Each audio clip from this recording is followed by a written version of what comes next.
এই সমিতি 1984 সনে শুরু হয়েছে।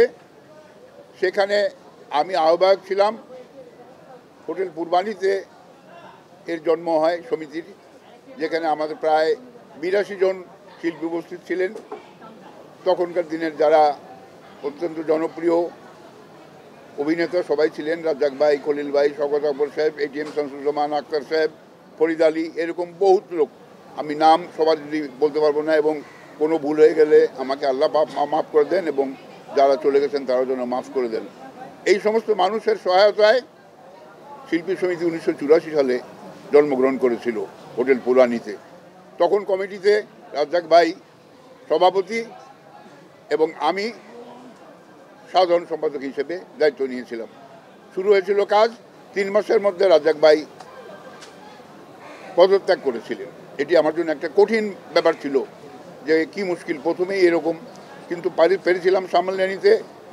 আমি খলিল ভাইকে সভাপতি হিসাবে এনেছিলাম, এবং সেই খলিল ভাইকে নিয়ে আমি কাজ শুরু করেছিলাম। দীর্ঘ 2টি টার্ম, 4 বছর খলিল ভাই সভাপতি থাকলেন। এরপরে সভাপতির পদে খলিল ভাই আমাকে বললেন যে এবারে শরীফ সাহেব আপনি আসেন সভাপতি হিসাবে। এরপরে আমি 6 বছর পরে সভাপতির পদে এসেছিলাম। সেখানে আমি 4 টার্ম, মানে 8 বছর নির্বাচন করে জয়ী হয়ে শিল্পীদের ভালোবাসা নিয়ে সমিতিকে একটা জায়গায় এনেছিলাম। আপনারা সবাই জানেন, যখন একটি শিশু জন্মগ্রহণ করে রক্তমাখা অবস্থায় আসে মার পেট থেকে, তাই কি না? তো আমারও তাই অবস্থা, জন্ম হয়েছিল।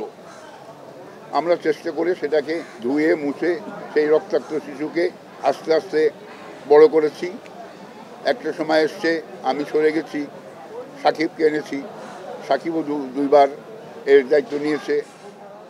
এরপরে আবার অন্যরা এসছেন, মিশা, জায়েদ, এভাবে চলে আসছিল। কিন্তু একটি দুঃখজনক ঘটনা আমি এখানে বলতে চাই, যে আমি যতটা বছর চালিয়েছিলাম, 14 বছর, 8 আর 6 14 বছর, এই 14 বছরে কিন্তু কোনো কাদা ছোড়াছুড়ি হয়নি।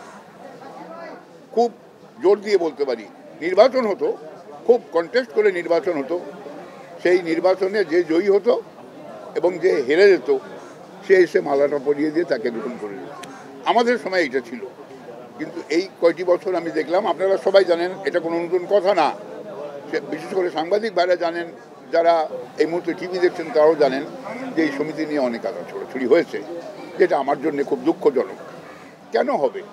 নির্বাচন তো হতেই পারে, মাঠে ফুটবল খেলা হয় না, একদল হারে একদল জেতে, যে জেতে সে জিতে গেল। সুতরাং এখানেও তাই হওয়া উচিত, স্পোর্টসম্যান স্পিরিট থাকতে হবে। নির্বাচন করব, হয় হারবো না হয় জিতবো। আল্লেই যে এটার পিছনে একটা অন্যরকম চক্রান্ত করবো, সেটা ঠিক কথা নয়, বিশেষ করে শিল্পীদের মধ্যে তো নয়। সেই জন্য আমি খুব দুঃখ প্রকাশ করেছি অনেকের কাছে, যে এটা ভালো কথা না। যাই হোক, অনেকখানি হয়তো আস্তে আস্তে আস্তে আস্তে আবার ফিরে আসছে, আমি খুব খুশি।